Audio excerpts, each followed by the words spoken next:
All right, don't be nervous, Steve.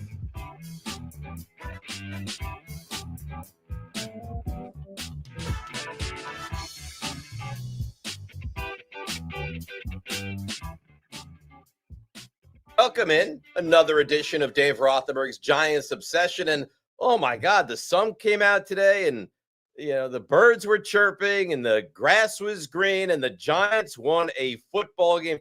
The Giants won a meaningful football game. I can't even tell you since when, because I don't look at that Colts game last year as a game I even wanted to win. So they won that game and it was painful. Yesterday was a game you wanted to win. You wanted to see the quarterback look good.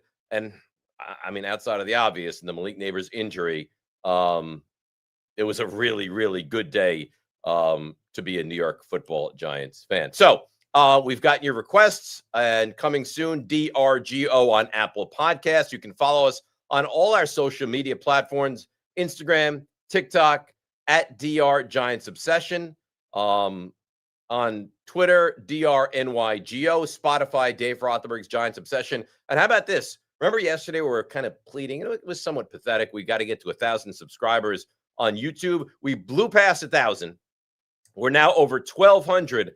And the next benchmark, guys, is 5,000. My producer, Steve, has promised live on air we can paint his face in Giants blue and red and white on the show. So 5,000 is the benchmark. Usually we'll do a little what happened this weekend, where do we look next week, and all that kind of stuff. We will get to all what the Giants did well, your comments, your questions. Like us, subscribe to us, of course, okay? You could do that very easily. We welcome that, and that way it'll give you easier entree into getting involved with the Monday, Wednesday, Friday programs. But like us and subscribe to us, of course, on YouTube. Negatives, positives, we'll get there. The defense played excellent, I thought, yesterday. The offense, there was some good, there was some bad. How we fix this thing that's not working properly. Kind of our picks review. I know we had a little good fortunate for once, which is not the norm, and where we are in the NFC East. So let's bring him in from The Athletic. He's a big star. Dan Duggan joins us live from the Giants facility. And I know this is a weird thing to say, Dan, and thank you so much for a few minutes on a Victory Monday for Big Blue. Yeah, I sat down at my keyboard last night. I got back up from the locker room. I was like, wait, how do you write one of these stories? It's been a while since I had to use that muscle. So you might not even remember, because you covered the team, so you're different. Like, I love the Giants, passionate as a fan since I'm a little kid. The win against the Colts, I didn't even enjoy because I wanted to lose that game. When was the last time the Giants won a game that fans were excited and happy they won? It had to be that Seahawks game last year, right? Yeah. And they went out to Seattle. You had no Neighbors, and Darius Slayton had a big game. The time Seattle was a pretty good team. I think that was had probably a similar feel. I think going into that game yesterday, no one gave a chance. Just as when they went out to Seattle again without Neighbors, you thought no chance. I think Singletary was out too. And that was kind of time Tracy started to emerge that game too. So different circumstances. Obviously, when he was making a quarterback change, and instead you're coming out of this game without Neighbors. But I think as far as just in terms of a meaningful game, that got him to 2-3. I think you feel like maybe come back and play at Cincinnati that next game. You feel like, they can maybe get something rolling. Little we know that'd be their last win for like 3 months at the time. Yeah. So I mean, there's a couple things that we're going to unpack here with you, and certainly appreciate the time.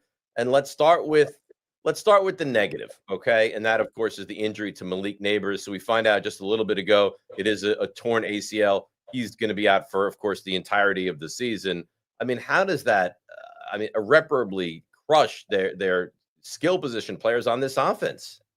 Yeah, I was listening to your intro there. You're talking about all the blue skies. Like, that's a little bit of a dark cloud. It's like even you get a win, you still can't come up feeling great because everything. I did my own. We have these live rooms on The Athletic, and I did my own.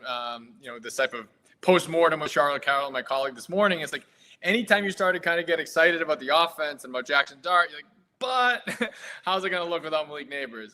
Because obviously yesterday was not some aerial assault to begin with, but the Chargers have a great pass defense. You're kidding yourself if you thought Jackson Dart was going to go out and carve them up like they were the Cowboys or anything like that. But I think with Nabers in the lap, you felt like against different defenses and as Dart got more comfortable, you had a chance to have potentially a dynamic passing game. It's just really hard to see where that's going to come from at this point. We mentioned last year Slayton had that game against Seattle where he stepped up. But he's been here long enough. I think we kind of know who he is and his limitations. Wanda Robbins and Theo Johnson. It's hard to see any of these guys stepping up and filling the void, the massive void left by Nabers. I'm sure we're going to run out Jalen Hyatt and see how that goes. I think we kind of know how that plays out. So yeah, I don't know. I mean, obviously we're all spending our time thinking about this. I'm sure that's all they're doing in the building today is what can we do? How can we try to mitigate this? Because you have a rookie quarterback, you want to set him up for success. Having a dominant number one wide receiver was probably the main thing he had going for him. You take that away from him, less than 30 minutes into his first career start. And it takes a little to shine off that win. Like the win was amazing, great vibes, but then you start looking ahead, like where is the offense going to come from, over the next 13 games still to go. Right. And the thing is, I thought he played really, really well. Let's kind of morph into the Jackson Dart conversation. I thought he was excellent. I thought he had like a maturity and an ability that you don't really see from young kids for his first start. And this is the difference I see. And I'm not saying he's going to be great because we have no idea, but the comparison is always Daniel Jones. Remember Daniel Jones, his first start was great down in Tampa against the Bucs, and they won the game when a missed field goal. But Daniel Jones never had like that it factor, Dan. And it feels like Jackson Dart has whatever it is. It really feels like he has it, doesn't it?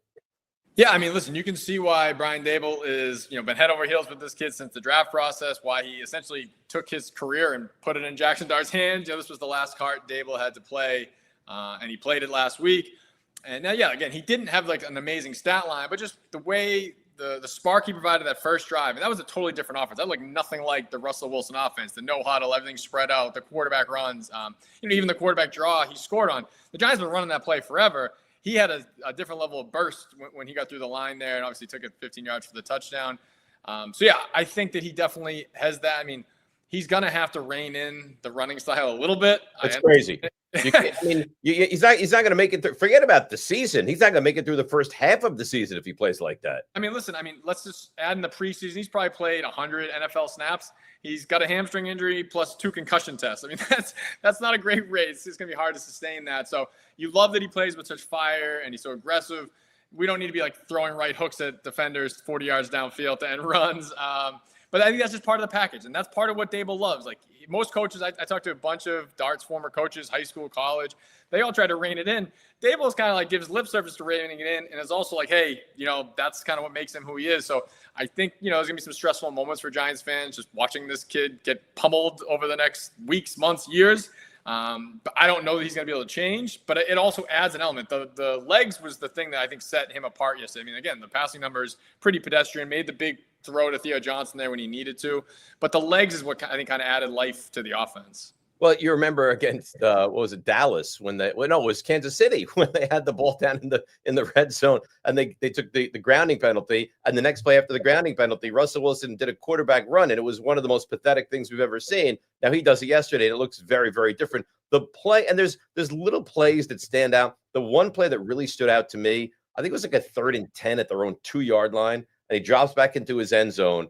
And not only does he have this just moxie and this like air of this is not an overly enormous moment for me, but he's like signaling to Darius Slayton, like, move over to the left because this is where I want you. And it just, I don't know, it felt like that's what you would see from a quarterback that's been in the league for a decade or 15 years. It did not look like a quarterback that was making his first ever NFL start. Yeah, and I think that's the stuff that speaks to that, like, it factor you mentioned. We can never really quantify, but he just looks very calm, cool, collected. And even the play I talked about with Theo Johnson, like, clearly that play was supposed to go to Wanda Robinson on the left side. They were all over it. He calmly resets, no panic, and finds Theo Johnson. Then you kind of found out later they adjusted that route on their own because something Darts on film study said, like, sit down if we get this look in that spot rather than continue to run across. You watch the film back. If he had continued to run across, he would have gone right into the zone of the Chargers linebacker. So even the mental part of the game, he was on it.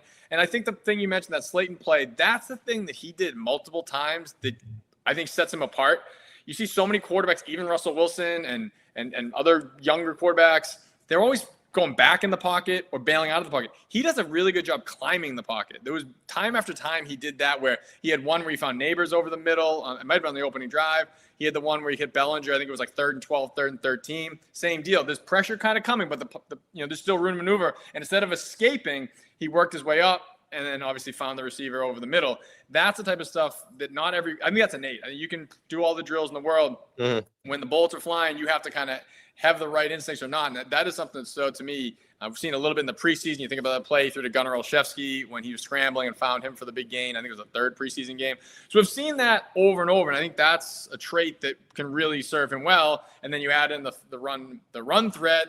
Guys in that second level are going to be kind of frozen. Like, what do I go after him? Do I stay on my man? So that's an element of his game I think that was really encouraging. Without going gaga overboard, because like you mentioned, the passing numbers were somewhat pedestrian. I mean, he didn't get himself in trouble. He didn't make the big turnover, which for a young kid is also equally important. But what are, especially now without having Malik Nabers, what are reasonable expectations? Like, what do you think we can get to the end of the year and say, boy, you know what? That's kind of what I thought he could be. What realistically do you think it can be now? Yeah, again, that Nabers injury really makes it hard to have a really rosy outlook. I mean, I think the guy that you heard him compared to a little bit in the pre-draft process, and if you want to look at, like, maybe you want to hope he has a higher ceiling down the road, and this guy's not off to a great start in year 2, but like Bo Nix last year, like, it wasn't like he came in and lit the world on fire. The beginning of his rookie season was kind of ugly. I remember that Jets game here where it looked like he couldn't even throw a forward pass, but he had the legs, he had the moxie, and then as the season progressed, he did have some bigger passing games, but again, he had a guy like Cortland Sutton where it's, again, I think you could see that happening with Dart and Nabers. Again, maybe Darius Slayton or Jalen Hyatt surprises us, but I think that's the type of season you're looking for. If it's going to be a success, it's going to be because of the legs. It's going to be because the defense is going to really have to kind of carry the load here. Like that performance you saw yesterday, you're going to need something similar to that week in and week out for this team to have a chance. Like I don't think they're going to be equipped to win shootouts with a rookie quarterback and no Nabers. So, I mean, I think it's going to be like you want him to be, I won't say along for the ride, but he has to be a complementary piece to a great defense. And then offensively, make the big time plays in the moments we're talking about where, again, all these kind of intangibles we talk about that he has, that's when they're going to show up. Because it's hard for me to see this being a dynamic passing offense with the state of their weapons right now. Where in fairness, they probably have two number 2 receivers at best and a tight end that's completely unproven. So it makes sense. I don't know how you could watch the Giants and not be wildly impressed with Cam Skattebo. Like, I can't believe that he can run like that consistently. But there was the play where he just dismantled Derwin James, who's just a terrific player, and he plays like this is going to be the last time he's ever going to put on a football helmet. It's wild to see, but it's got to be really motivating for his teammates, and B, it's terrific because he runs like he has to get a certain spot every single play he touches the football. And he runs hard. He runs aggressively. It's wonderful to see. I mean, yeah, he's basically, if Jackson Dart was a running back, that's how he would run. Right. I mean, you're able to tolerate a little more when it's a running back. That's kind of what he needs to do to be successful. And it's worked for him. I mean, I don't think he has a long injury history in college. It's hard to imagine that being sustainable too, though, because he is, for as powerful as he's a small guy, and you see him just take on some of these hits. And 25 carries yesterday, just a battering ram. But again, that is strictly, you can't say change how you run. There's no sliding if you're running back. He has to do that to be effective. And the one thing I did notice yesterday too, though, for a guy who is smaller, he does move the pile. Like, I mean, at the end of the day, the numbers weren't great. I think it was like 25 for 79. There was some red zone rushes there where you got stuffed in the backfield. But like there were plays where it's 2nd and 3 and he takes up the middle and it looks like it's kind of stopped and he gets 5 yards and you move the chains. Like there is definitely some power there. And then I think with him, it's going to be hard for him to break tackles against, the big boys in the trenches. But you get him out in the secondary against some DBs, already seen a few times now where he's lowered his shoulder and run through guys. I'm still marveling at that tackle that Chargers corner made on him when he went around the left end. It was like 2nd and goal, and it was just him in the corner. That is a tough task to take him down the open field like that. And so that was a big-time tackle. You're not going to see that a ton. That guy did a good job going low, but I think guys are going to find that you can't go high against Skattebo. So he's going to get ready to maybe hurdle some guys or something because the Chargers are well-coached defense. They were kind of chopping him down.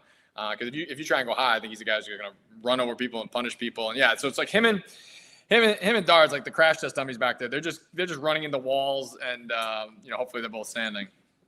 When Tracy comes back, which shouldn't be too long, right? Like 2-3 weeks, something like that.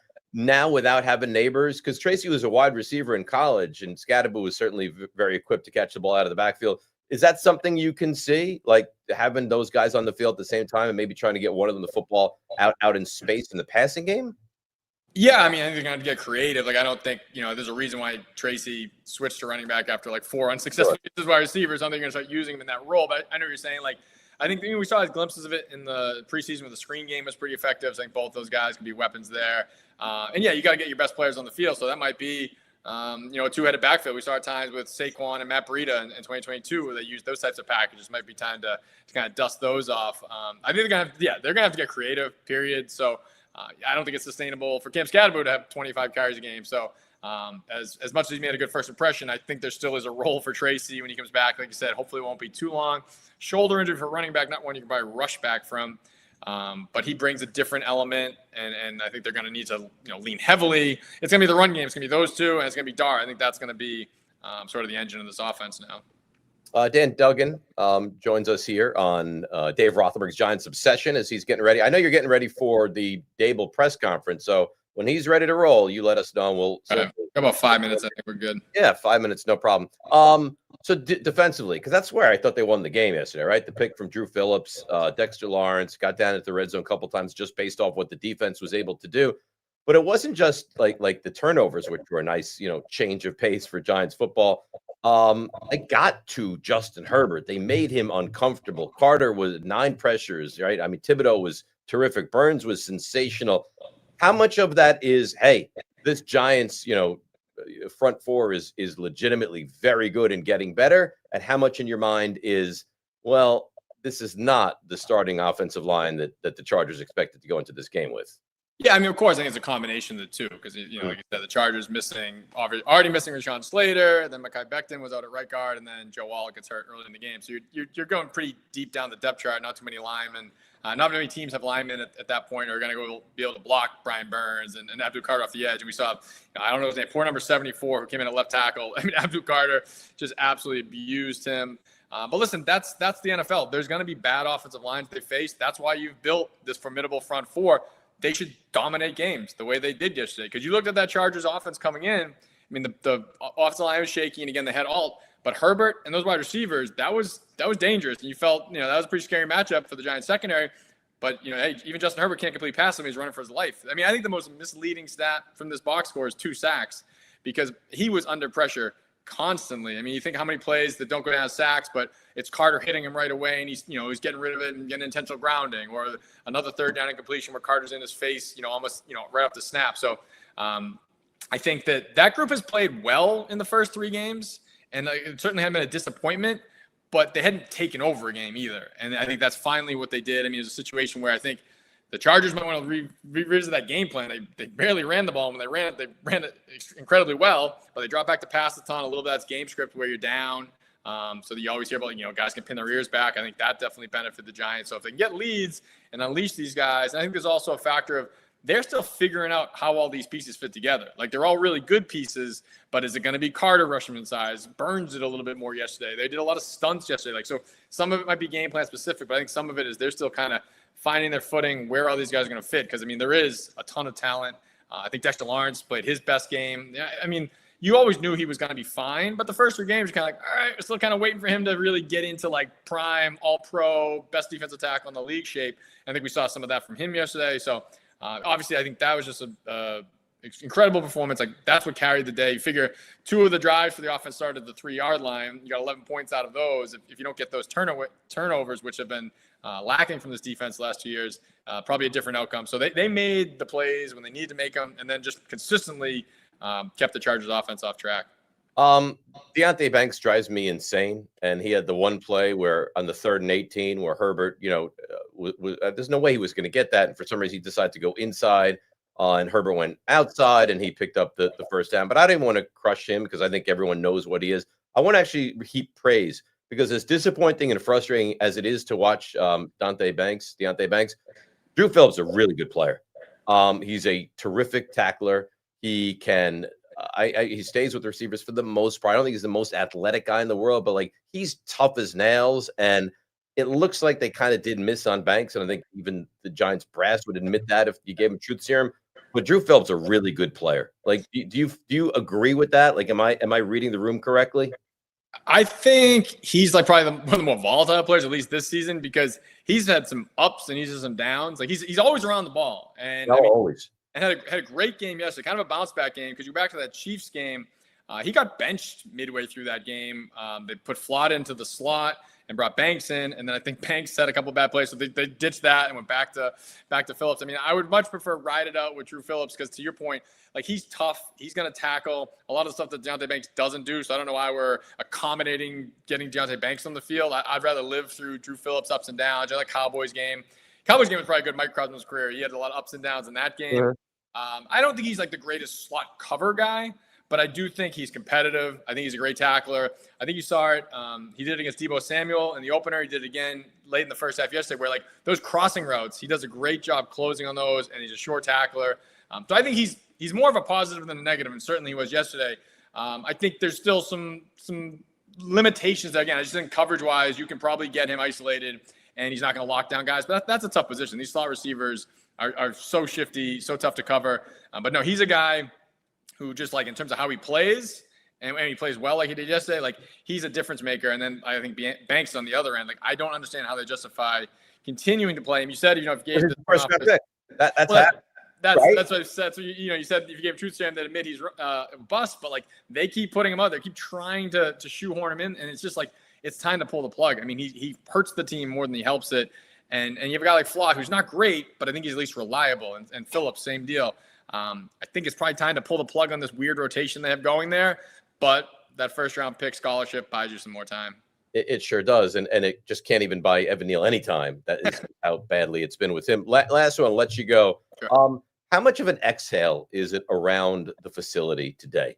Right? Winning a game, having Dart look good. You saw the emotion with he and Brian Dable. Like how much showing up today is just like, because we all had the next game circled as they better win in New Orleans. Otherwise, you could go a long stretch without winning a game. Well, at least they've checked that off, right? At least they do have the one win now. Yeah, no, I mean, I don't think you can overstate how important that result was, and Brian Dable certainly couldn't hide it, in the immediate aftermath. I mean, that reaction with Dart, I mean, that was like his emotions were running extremely high, understandably so, because it's not just about an 0-3 team getting a win. You go back to last week where it's my decision. He made sure that point was made. It's my decision to go to Dart.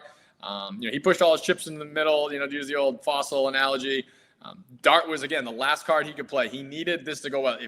If Jackson and I went out there and looked totally overmatched and they get run out of the building 30-0, which was certainly a possibility when you entered that game, I don't know what today would be like, but it would certainly be a scorching hot seat and some tight feelings there for Brian Dable. So to use your relief, I think you could feel that. Like, again, it's 1 week, and now the reality today sets in. Oh, man, what are we going to do without Nabers? But you go down to New Orleans, a team that's 0-4, a chance to get to 2-3. Now, we won't have to talk about the gauntlet that awaits after that because, man, it's really – that's when we talk about how tough the schedule is, and a lot of people talk about the early stretch. I think it's that week 6 to, 12 where there's just – I mean, it's brutal. But if you can get to 2-3 and Jackson looks pretty good, it just settles things down because I think, everything was getting pretty tight, pretty tense. So getting that win and the way it happened, I think that was huge for Dable. Huge for the team. Again, now they go down to New Orleans and lose. We're probably right back to where we're so used to being. But for a moment, for sure, sigh of relief, I think. And I think the big feeling of potential optimism is if they hit on Dart, it's going to cover for a lot of missteps by this regime. A lot of stuff. Dan, listen, thank you so much. I know this is short notice. I really appreciate it. I'm thrilled to have you on the show. And at least you got to experience a nice victory from the Giants. And at least the storylines now, right? I mean, you have stuff to certainly get involved with, and it's not all negative. So thank you for a few minutes today. Really appreciate it. Yeah, thank you, Dave. All right, there you have it. That's Dan Duggan joining us from The Athletic. Great stuff. And again, it's a big exhale of like, oof, right? All right, we can at least calm the throttles a little bit because this was a team that you lose that game. You talk about pressure for the next game. There's pressure for the next game anyhow because the Giants are favored on the road in New Orleans, winless team. And they're only a 1.5 favorite. So it's not like you look at this and you say to yourself, all right, that's a win. But it could be a win. And now you have a win. So at least you have some semblance of hope. And you saw Carter played well, and Banks played well, and Thibodeau played well, and Dexter Lawrence played his best game. And I know that you've heard a lot of, well, the offensive line for the Chargers is not great. But it is what it is. I mean, what are you supposed to do? Do you want to heal Joe Alt and get him back out there so he can play? He's hurt. He can't play. He can't go. It is what it is. Right? So I don't know what you're supposed to do. All right. So remember on Friday, before this game was played, we went through all the hurdles of what is Jackson Dart going to do. So I've pulled up Jackson Dart's stats from yesterday, And here's what I projected he was going to do heading into this game. So, guys, if you could throw it on the screen of what we thought he was going to do, I had said 18 of 26 for 154. He was 13 of 20. There's the actual up there as well. 13 of 20 for 111. I remember saying 154 last week, and people being like, wait, only 154 yards? Do you understand how hard it is in your first ever start to throw the ball? He didn't throw the ball away once. There was not one throw that you looked at watching that game and said, that's an awful throw. I said 1 TD. He had 1 TD. I said 1 pick. He had 1 rushing TD. So he had counted for 2 touchdowns. I said 111 passing yards. He had 154. And I said 38 rushing yards. He had 54. And not only all those things, and I think that's pretty good, to be honest with you. Nico, when you see the numbers that I thought and the numbers that actually hit, I mean, that was, I don't want to say Nostradamus level of like predictions, but that's pretty good. No, it was pretty good. You definitely did a good job. I think that you oversold him with 18 for 26, but 13 for 20 is still pretty well, 13 close. For 20 is still 65%. Yeah, still a good percent. You got the percentage on the mark. Is 18 for 20? Because I'm not smart enough to do that. 18 for 26 is 65%? Neither am I. I'm not smart. Well, I think that goes without saying. Yeah, we didn't expect you to have that information, but that's, I mean, I was pretty close in what we expected. So that being said, comments, questions. I see people are flowing in here to Dave Rothenberg's Giants obsession. Absolutely, yeah, we got a bunch of flowing, as evidenced by the over 1,200 YouTube subscribers that we have now. Correct? Absolutely, yeah. We got a massive rush of subscribers last night following our show. Great views on our show too, and comments. I'm trying to get back to a bunch of them. So thank you. Next stop, 5,000. By the way, I can't wait for Steve. We're not playing this game anymore. It's like 2,000, 2,500. No, because at 5,000, we're gonna get a makeup artist in studio to paint Steve's face, and I'm told he'll have to keep it like that for 24 hours. I like that idea. Well, he can't do the show and then just wipe it off immediately. It's funny because Steve just comes up with no one forces him, and he's like, "No, this is all his own volition." He's like, "You know what I'll do? When we get 100,000 subscribers on YouTube, I'll shave my head." Oh, okay. And his dad apparently is on our side. Have you heard this? His dad's like, "Yeah, you really need to shave your head," or his dad's like, "Yeah, you really need to get the face paint on you." So we welcome that kind of shenanigans on the show. Absolutely. What kind of questions and comments do we have? We have a comment here from David Lupnicki. This team needs to play like 2022 team now that they don't have any elite receivers. Run ball and play defense or not. Should they try to throw the ball more? What do you think, Dave? I don't understand exactly the phrasing of that or not, but regardless, yeah, they need to play a close-ish to the best game. Ball control offense, absolutely, I agree with that. You have Scatterboo. Singletary, don't lose sight of the fact that Singletary ran well yesterday, 7 carries for 28 yards, moved the pile. And I think, because I think Singletary is just a very average running back, but I think the advantage you have with Singletary is when the threat is there for Jackson Dart to keep the ball and not hand it off to the running back, it makes it easier for the running back because that outside guy has to, like Russell Wilson, you have no concern. He's not going to keep it. He's not going to tuck it. He's not going to run. That's not an issue. With a guy like Jackson Dart, that is an issue. So even if it's the one edge guy that doesn't crash down as much, it's one less guy involved in the play. So that works out well for the Giants. And Tyrone Tracy's going to come back soon. Couple weeks, 2 weeks, 3 weeks, something like that. So you got Scatterboo. You're going to have Tracy. You're going to have Singletary. I think Scatterboo might be good. I think the other guys are. I think Tracy's probably above average when he's, functional and healthy. I think Singletary is very average, but at least you have a couple of above average running backs to go along with a quarterback that you're very excited about. So, I mean, listen, losing Nabers it's a massive loss. It really is. And this team can rush the quarterback. So if you can somehow get leads and then pin your ears back and get after the opposition quarterback, that's a big advantage. The problem is the schedule is so daunting. Like, for every Saints and Bears and Raiders, it's like the Eagles twice, the Niners. I mean, it's the Lions, the Packers. It's a lot. It really is a lot. What else do you have? I agree with the running backs. I mean, someone call that a dynamic backfield. Who would call that dynamic? Me. I would call it dynamic. Well, you're psychotic. Yeah. All right. You're also the same idiot that said Josh Allen. What did you say about Josh Allen? Generational choke artist.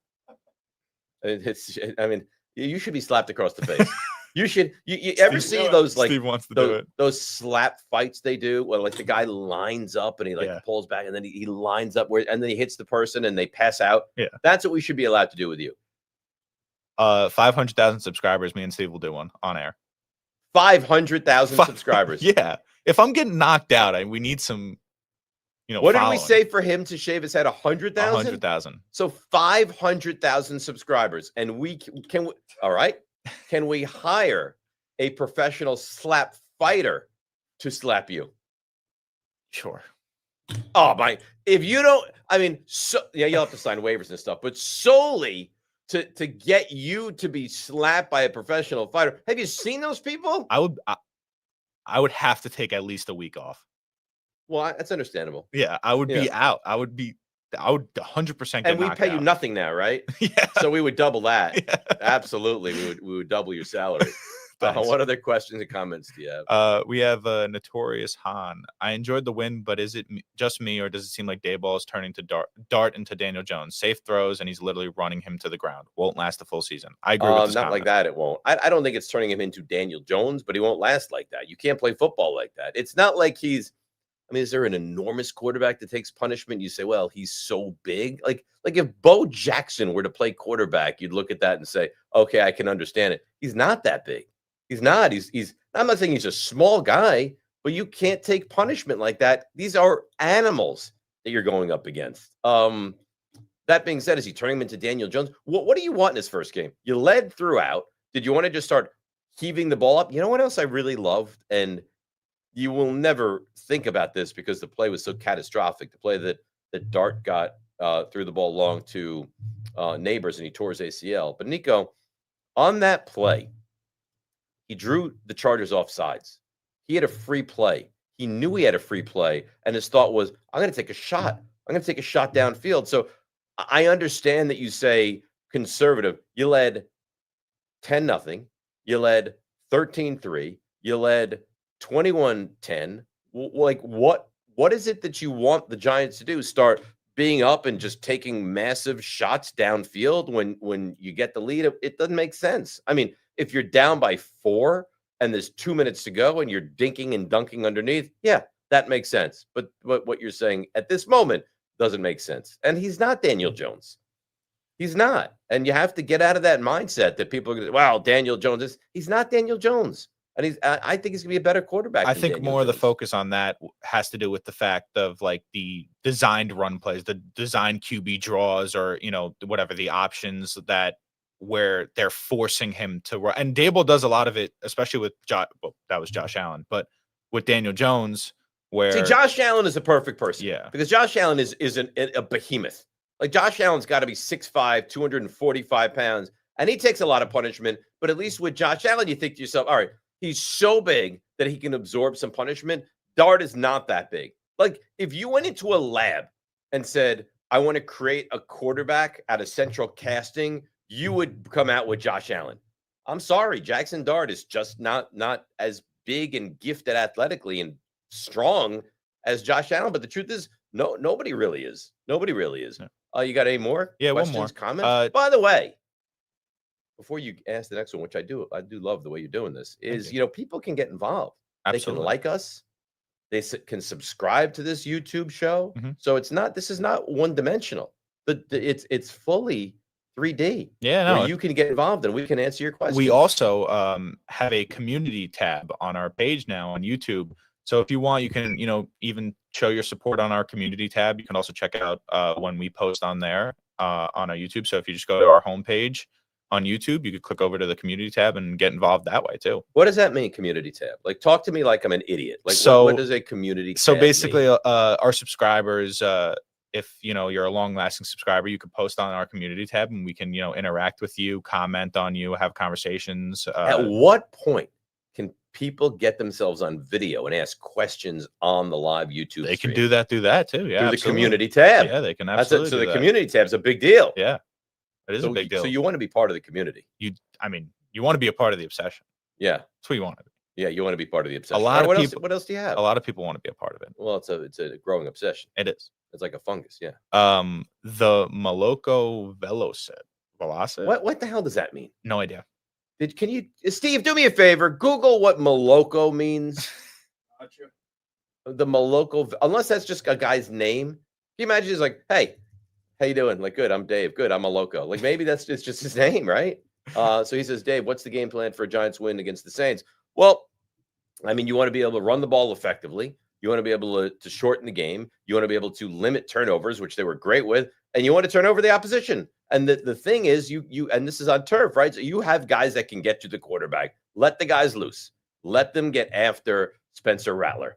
Because Spencer Rattler, and again, the Saints were not a disaster yesterday. They scored points against the Bills. They're only, of the 4 games, they've only been completely, truly embarrassed in that one against Seattle. But there's some, they were right there, game 1 against Arizona, had a shot in the end zone to tie the game, final minute of it. So they're not a disaster. That being said, this is a winnable game. And I'm not telling you the Giants are going to win this game, but it is a winnable game. You have an answer for me? Yeah, somewhat. What is Moloko? So it's a novel of A Clockwork Orange. Oh. Moloko is a Russian, like it's Russian for milk.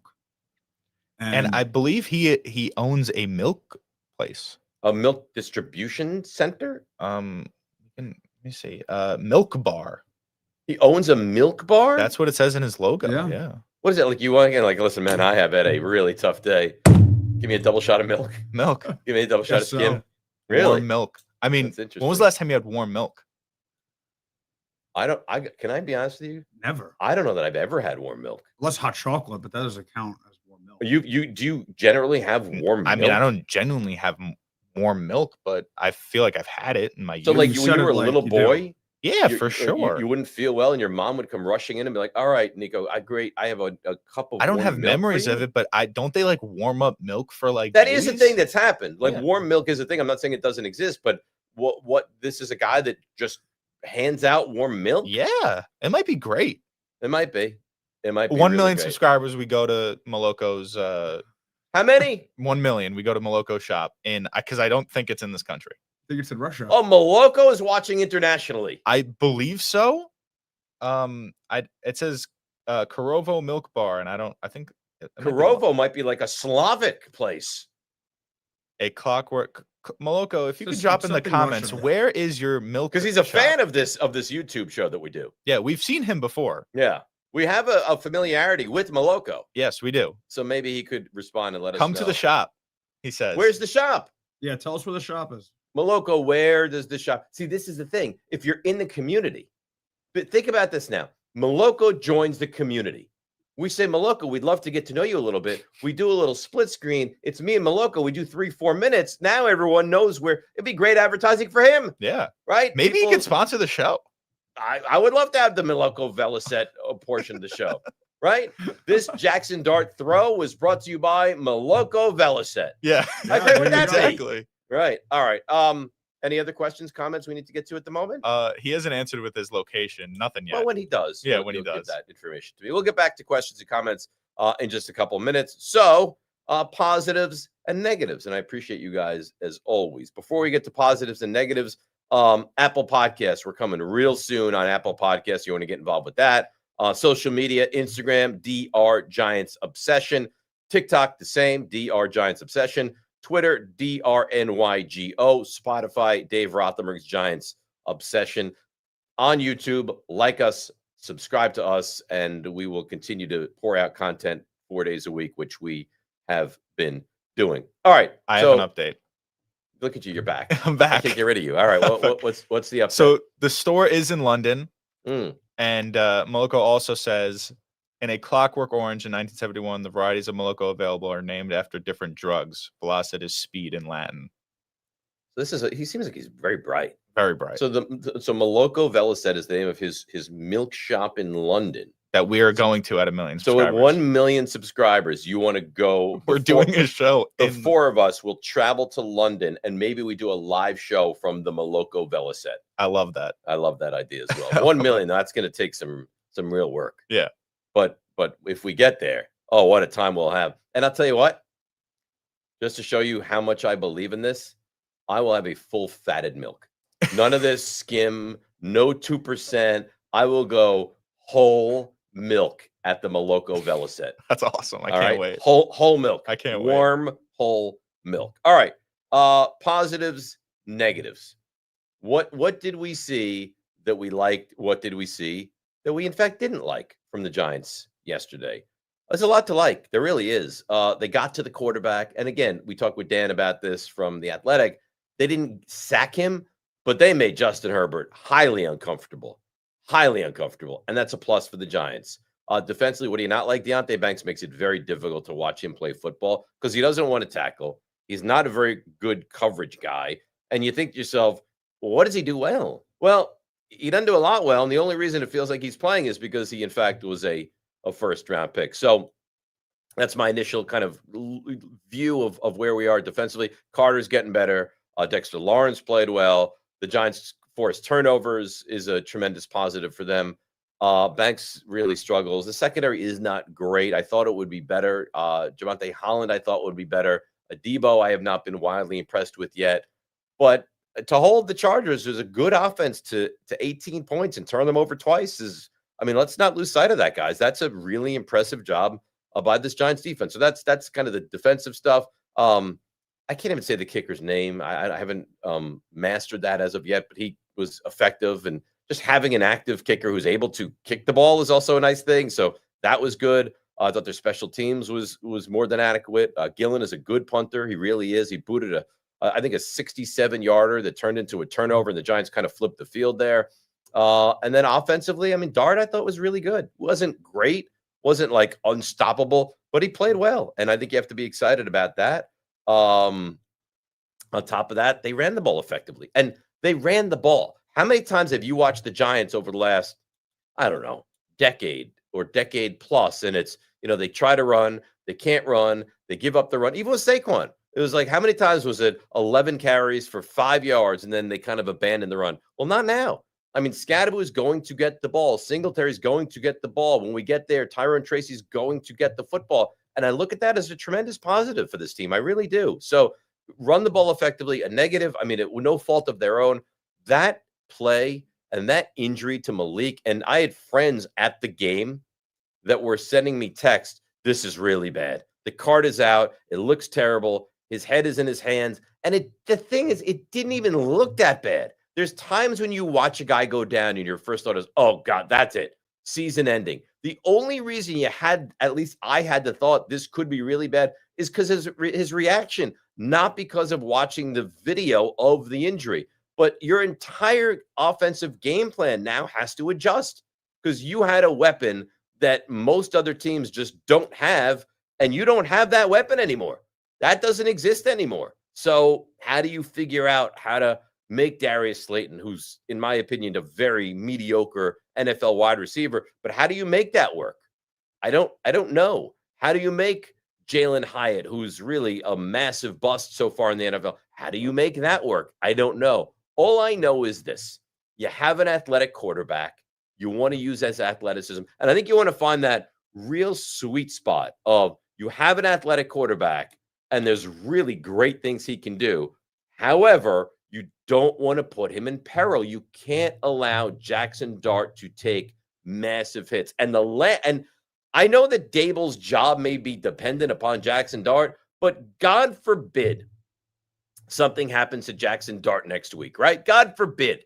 And all of a sudden now, the Giants have to go to, I can't even imagine going back to Russell Wilson. You have to go to Jameis Winston for a number of weeks. Well, is that good for the longevity and the potential career here of Brian Dable? I wouldn't think so. I think that puts you in real peril. So you can't have this laissez-faire attitude of, well, he plays the way he plays. No, you can't be running downfield and punching a guy in the helmet because you have that moxie and this. You're the franchise quarterback now, pal. Like someone needs to pull him aside and say, whether it's, pick up an extra 4 yards and take a massive hit or run out of bounds, run out of bounds. We've seen bigger guys than you take massive hits and not come back. Drew Bledsoe was an Adonis of a man. It was like 6'5", 235 pounds. But instead of running out of bounds, he went at Mo Lewis, and the rest is history. Cannot happen. You can't do it. So I love Jackson Dart. I can't wait to watch him play this week against the Saints. You have to be smarter. You have to be. I want to kind of go out of order a little bit here with you guys. My fixins, Dave's fixins, we'll get to that in a moment. And then the guys are going to let you know about how we're going to pick the winner for the signed mini helmet. So the fixins bar, you go to a restaurant, they have the fixins bar, and you go up and you get your lettuce and your pickles and your coleslaw and all that kind of stuff. Well, we have Dave's fixins. And if the guys will throw it up there, I can go over Dave's fixins in just a moment. So here's my fixins. I don't know why you have these weird faces for me. Why did you determine, hey, it'd be great for Dave's fixins? Let's make him look like something might be wrong with him. Like, why? Why do we do that? I'm uncertain.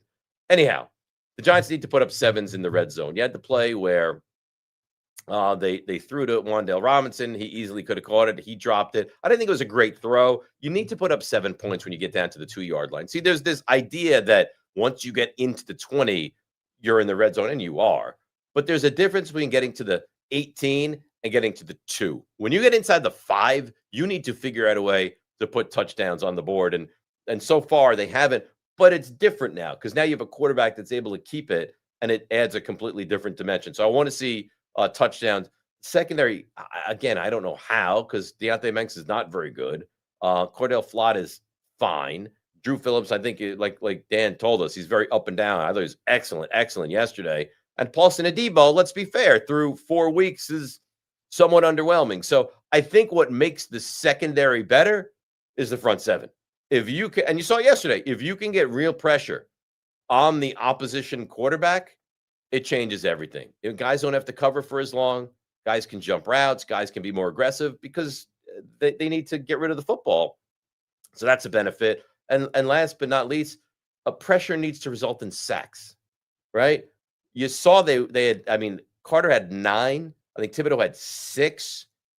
Banks had, Burns had 5, and they only had 2 sacks. So I'm not saying that you have to have 9 sacks and some outrageous number, but you would like to see the pressure result in sacks. And you didn't have a ton of that, although you had an intentional grounding yesterday, which you could almost say is a quasi sack. You had a couple of turnovers yesterday, which are game changers. So there is a lot of positivity. Today's the first day where I don't sit here and say, all right, when do we get to 1:55 or 2 o'clock? Because I want this thing to end. It's the first time. Last night and today, the first 2 times that I've actually had, you feel alive as a Giants fan. Now, you may feel like the rug has been pulled out from under you on Sunday, but right now, you feel alive. All right. So my picks review. Let's throw up my picks review and let's look at that. I know we still wait on one more game for tonight, right? Because I believe I took Miami minus the 2.5 against the Jets. And I had Tampa plus the 3.5. And that was again with this photo of me being anguished. I don't know why. So we got the Rams and we got good fortune there. We got Tampa and we were right there. That game was a blowout. And Tampa slowly and methodically came back. What's his face? Jalen Hurts didn't complete a pass in the second half. Philadelphia completely shut it down. But they find ways to win. So we wait on having a successful week on Miami minus the 2.5. And hopefully that hits. Guys, Nico, Steve, I'd like to bring you back on before we get to the NFC East standings. How are we going to go about giving away this signed Giants mini helmet? Because I believe we're going to attempt to do this on Wednesday of this week, correct? Yeah, that's kind of our, aim. That's the goal right now. So basically what we're going to do is go through our subscriber list. And we're going to look at it. We're going to throw it into a randomizer. We're going to randomize the name. The first name that pops out will be given our Giants signed helmet. Now, here's the thing. And you can be honest with me. If you sign up now, can you still get involved? Or is that solely the first 1,000 will be involved in the Giants mini helmet giveaway? We are doing the first 1,000 in our giveaway. Okay. Now, could we do this where from 1,000 to 2,000 is it separate own block? And then someone in that block will get a different gift when we get to 2,000. I think that for the next giveaway, it should also include the first 1,000 because those people have been so dedicated. So you wanted to us. to include the loyal first 1,000, absolutely, but also extend that out to 2,000. Absolutely, I think that's fair. So Wednesday we're gonna give this away. Yeah. So you have a 1 in 1,000 chance of winning. Yeah, I love your odds. I love them. I think those are really, really good odds. All right. So let's continue to move along. NFC East, the standings. I stayed up till after midnight last night to watch a tie. A tie. Eagles win again. They're 4-0. Commanders lose. And this Jaden Daniels injury is something to really keep a very close eye on. The Commanders are 2-2 now after losing down in Atlanta. Cowboys tie. Dak played really well. The Cowboys defense is so bad, it's jarring to watch them play. They allowed 40 points last night, but of course, in a tie, also scored 40 points. They go to 1-2-1.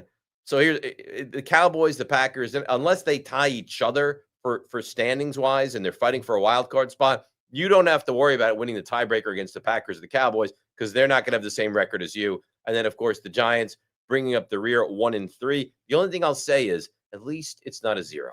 At least it's not a 0-4. At least you're not 4 games behind Philly. I know they're not going to win a ton of games. I get it. But they beat a team that nobody expected them to beat. And I heard a lot of, well, when West comes East and the offensive line, nobody cares.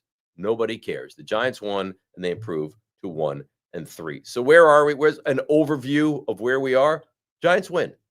And Dan Duggan from The Athletic joined us, and I said, well, last time the Giants won a game that you're like, oh, I'm excited they won. Because don't give me the Colts game. I was upset they won that game against the Colts last year. That was a terrible win, if that's such a thing.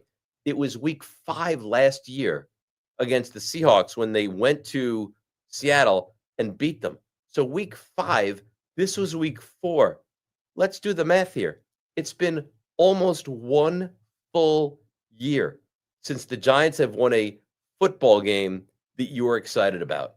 That's the dregs of what this has become. The Nabers injury is rough. It hurts, and you'll have to find a way to make other guys competent and capable. That being said, you're excited about what you saw from the quarterback. You're excited about what you saw from the running back. You're excited about what you saw from the front 4. And to go back to it, to start out and be redundant, you're excited about what you saw from the quarterback. We'll be back Wednesday. We'll do this all over again. Another fresh 1-hour show and the mini helmet giveaway. Like us, subscribe to us. It's right there in front of you. It's easy to do. We're on the quest for 1 million. We're going to be happy when we get to 2,000 and then 5,000 and then 100,000 and then 500,000. Of all the things, of all the benchmarks that we've set, the 5,000 to get a professional slap fighter to slap Nico in the face, that to me is the one I can't wait for. We will be back Wednesday, 1 o'clock Eastern, right here on YouTube. Follow us, Instagram, follow us, TikTok, follow us, Twitter, DRNYGO. Coming to Apple Podcasts as well. Enjoy the first couple days of your week. The Giants won. This has been Dave Rothenberg's Giants Obsession.